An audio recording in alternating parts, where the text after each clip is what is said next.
26 তারিখ সকালবেলা উঠেই দেখি এলাকার সবার বাড়ির সামনে বিএমডাব্লিউ, মার্সিডিজ সহ সব নামি দামি কোম্পানির একটা গাড়ি।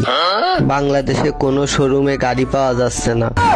জানা গেল অনেকে ইন্ডিয়া থেকে গাড়ি আনার চেষ্টা করছে, কিন্তু মোদি সরকার আমাকে পরে নারাজ থাকায় সে আমাকে কোনো গাড়ি দেবে না, কারণ আমরা তাকে কোনো ইলিশ দিই না। তারপর একটু খেয়াল করে দেখলাম সবাই দ্বারে আইফোন 14, 15, 16 প্রো। দেশের মোবাইলের দোকানগুলোরও একই অবস্থা। একটা নোকিয়া 512 মোবাইল পর্যন্ত দোকানে নাই। সব নাকি বিক্রি হয়ে গেছে। এক একজন 10টা 15টা করে বলে ফোন কিনে নিয়ে গেছে।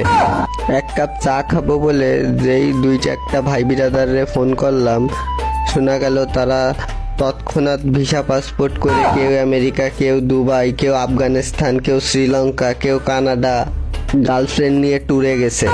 আমি তো হতবাক, একদিনের মধ্যে এগুলো কিভাবে হয়ে গেল। তারপর শোনা গেল সবাই নাকি হ্যামস্টার কমব্যাট থেকে পেমেন্ট পাইছে। এটা শোনার পরে তো আমি একেবারে হতবাক। আমি আমার ব্যাংক অ্যাকাউন্টটা দৌড়ে যেয়ে লাফায় চেক করলাম, কারণ আমিও তো হ্যামস্টার কমব্যাটে কাজ করেছি। দেখি কি খালি ডলার আর ডলার, ডলার আর ডলার। এবার আমিও কিছু করার চিন্তা ভাবনা করলাম। একটা গাড়ি কিনতে হবে, একটা আইফোন 60 কিনতে হবে, পাসপোর্ট ভিসা করে আমেরিকা, লন্ডন যেতে হবে। কি করব এই শর্ট সময়ের মধ্যেই এই চিন্তা করতে করতে হঠাৎ মশার কামড়ে ঘুম ভেঙে গেল। আর কিছুই করতে পারলাম না। এ কি মাইনে নেওয়া যায়?